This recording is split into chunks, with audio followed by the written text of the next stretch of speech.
ലോകം മറ്റൊരു മഹായുദ്ധത്തിന്റെ മുനമ്പിലാണോ? Middle east മുഴുവൻ ഇപ്പോൾ കത്തിയെരിയുകയാണ്.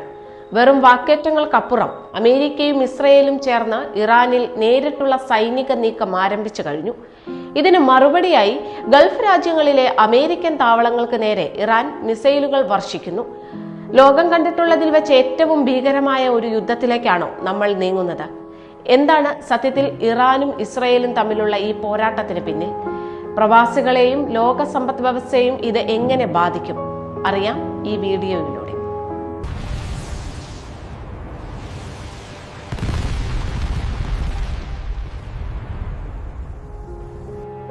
2026 തുടക്കത്തിൽ ലോകം സാക്ഷ്യം വഹിക്കുന്നത് അത്യന്തം ഭീതിജനകമായ കാഴ്ചകൾക്കാണ്.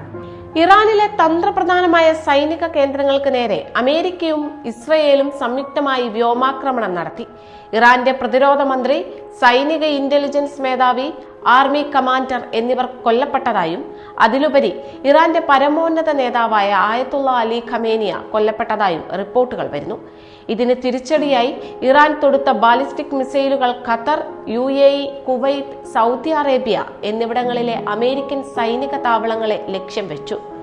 ലോകത്തിലെ ഏറ്റവും സുരക്ഷിതമായ നഗരമെന്ന് വിശേഷിപ്പിക്കപ്പെടുന്ന ദുബായിൽ പോലും ഡ്രോൺ ഭീഷണി ഉയർന്നതായും വിമാനത്താവളങ്ങൾ താൽക്കാലികമായി അടച്ചതായും വാർത്തകൾ സൂചിപ്പിക്കുന്നു. ഇത് കേവലം രണ്ട് രാജ്യങ്ങൾ തമ്മിലുള്ള പോരാട്ടമല്ല, മറിച്ച് ലോകത്തെ മുഴുവൻ ബാധിക്കുന്ന ഒരു മഹായുദ്ധത്തിന്റെ തുടക്കമാണോ എന്ന് പലരും ഭയപ്പെടുന്നു. എന്തുകൊണ്ടാണ് ഇത്ര പെട്ടെന്ന് കാര്യങ്ങൾ കൈവിട്ടു പോയത്? ഇതിന് പ്രധാനമായും 3 കാരണങ്ങളാണ് ഉള്ളത്. ആദ്യമായി, ലോകം ഭയക്കുന്ന ഇറാന്റെ ആയുധശേഷിയെക്കുറിച്ച് പറയാം.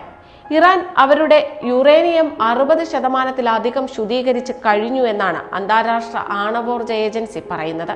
ഇത് 90% അവർക്ക് ആണവ ബോംബ് നിർമ്മിക്കാൻ സാധിക്കും.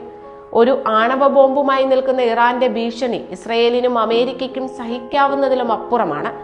രണ്ടാമതായി, ഈ മേഖലയിലെ രാജ്യങ്ങളുടെ നിലനിൽപ്പിനെ ബാധിക്കുന്ന രാഷ്ട്രീയ കാരണങ്ങൾ എന്തൊക്കെയാണെന്ന് നോക്കാം. ഇസ്രയേൽ എന്ന രാജ്യത്തെ ഭൂമുഖത്ത് നിന്ന് തുടച്ചു നീക്കുമെന്ന് ഇറാൻ പലതവണ പ്രഖ്യാപിച്ചിട്ടുള്ളതാണ്. ഹമാസ്, ഹിസ്ബുള്ള, ഹൂതികൾ തുടങ്ങിയ ഗ്രൂപ്പുകൾക്ക് ഇറാൻ നൽകുന്ന പിന്തുണ ഇസ്രയേലിനെ സംബന്ധിച്ചിടത്തോളം വലിയൊരു സുരക്ഷാ ഭീഷണിയുമാണ്. ശത്രു ആക്രമിക്കുന്നത് കാത്തു നിൽക്കാതെ ശത്രുവിന്റെ വീട്ടിൽ കയറി അവരെ തകർക്കുക എന്ന ഇസ്രയേലിന്റെ പഴയ നയമാണ് ഇപ്പോൾ ഇറാനിൽ നടപ്പിലാക്കുന്നത്. മൂന്നാമതായി, എന്തുകൊണ്ടാണ് അമേരിക്ക ഇറാന്റെ നീക്കങ്ങളെ ഇത്രത്തോളം ഭയപ്പെടുന്നതെന്ന് നോക്കാം. ഇതിന് പ്രധാന കാരണം ലോകത്തിന്റെ എണ്ണ വ്യാപാരത്തെ നിയന്ത്രിക്കുന്ന ഹോർമുസ് കടലിടുക്ക് തന്നെയാണ്. ലോകത്ത് ഉപയോഗിക്കുന്ന ക്രൂഡ് ഓയിലിന്റെ 20% കടന്നു പോകുന്നത് ഇറാൻ തീരത്തുള്ള ഈ ഇടുങ്ങിയ കടൽപാതയിലൂടെയാണ്. ഇറാൻ ഒരു ആണവശക്തിയായി മാറിയാൽ ഈ പാത ഉപരോധിക്കുമെന്ന് ഭീഷണിപ്പെടുത്തി അമേരിക്കയെയും മറ്റു ലോകരാജ്യങ്ങളെയും ബ്ലാക്ക്മെയിൽ ചെയ്യാൻ അവർക്ക് സാധിക്കും. ഇത് സംഭവിച്ചാൽ ആഗോളതലത്തിൽ എണ്ണവില കുതിച്ചുയരുകയും അമേരിക്ക ഉൾപ്പെടെയുള്ള രാജ്യങ്ങളുടെ സാമ്പത്തിക ഭദ്രത തകരുകയും ചെയ്യും. അതുകൊണ്ടാണ് ഇറാന്റെ ആണവ പദ്ധതികളെ എന്ത് വില കൊടുത്തും തടയാൻ അമേരിക്ക ശ്രമിക്കുന്നത്.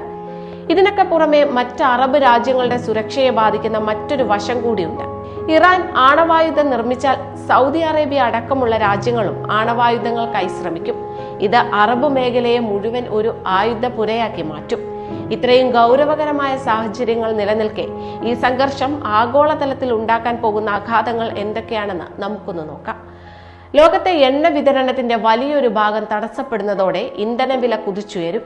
ഇത് നിത്യോപയോഗ സാധനങ്ങളുടെ വില വർധനവിനും ആഗോളതലത്തിൽ വലിയ സാമ്പത്തിക മാന്ദ്യത്തിനും കാരണമാകും. ഗൾഫ് രാജ്യങ്ങളിൽ കഴിയുന്ന ലക്ഷക്കണക്കിന് പ്രവാസികളുടെ സുരക്ഷയെ ഇത് നേരിട്ട് ബാധിക്കും. വിമാന സർവീസുകൾ തടസ്സപ്പെടാനും ജോലി സ്ഥലങ്ങളിലെ സുരക്ഷിതത്വം കുറയാനും ഇതിടയാക്കും. അമേരിക്കയും ഇസ്രയേലും ഒരു വശത്തും ഇറാന് പിന്തുണയുമായി റഷ്യയും ചൈനയും മറുവശത്തും അണിനിരന്നാൽ ഇത് ലോകം കണ്ടിട്ടുള്ളതിൽ വെച്ച് ഏറ്റവും വലിയ യുദ്ധമായി മാറും. ഏതെങ്കിലും ഒരു രാജ്യം ആണവായുധം പ്രയോഗിക്കാൻ തീരുമാനിച്ചാൽ അതിന്റെ പ്രത്യാഘാതം തലമുറകളോളം നിലനിൽക്കുന്ന ഒന്നായിരിക്കും. ഇത് മനുഷ്യരാശിയുടെ തന്നെ നിലനിൽപ്പിന് ഭീഷണിയാണ്. ഈ സംഘർഷം എങ്ങോട്ടാണ് നീങ്ങുന്നത് എന്നാണ് ലോകം ഇപ്പോൾ ഉറ്റുനോക്കുന്നത്. റഷ്യയും ചൈനയും ഇതിൽ ഇടപെടുകയാണെങ്കിൽ നേരത്തെ പറഞ്ഞതുപോലെ അതൊരു 3ാം ലോകമഹായുദ്ധത്തിലേക്ക് വരെ നീങ്ങാൻ സാധ്യതയുണ്ട്. ലോക സമാധാനത്തിനായി നമുക്ക് പ്രത്യാശിക്കാം.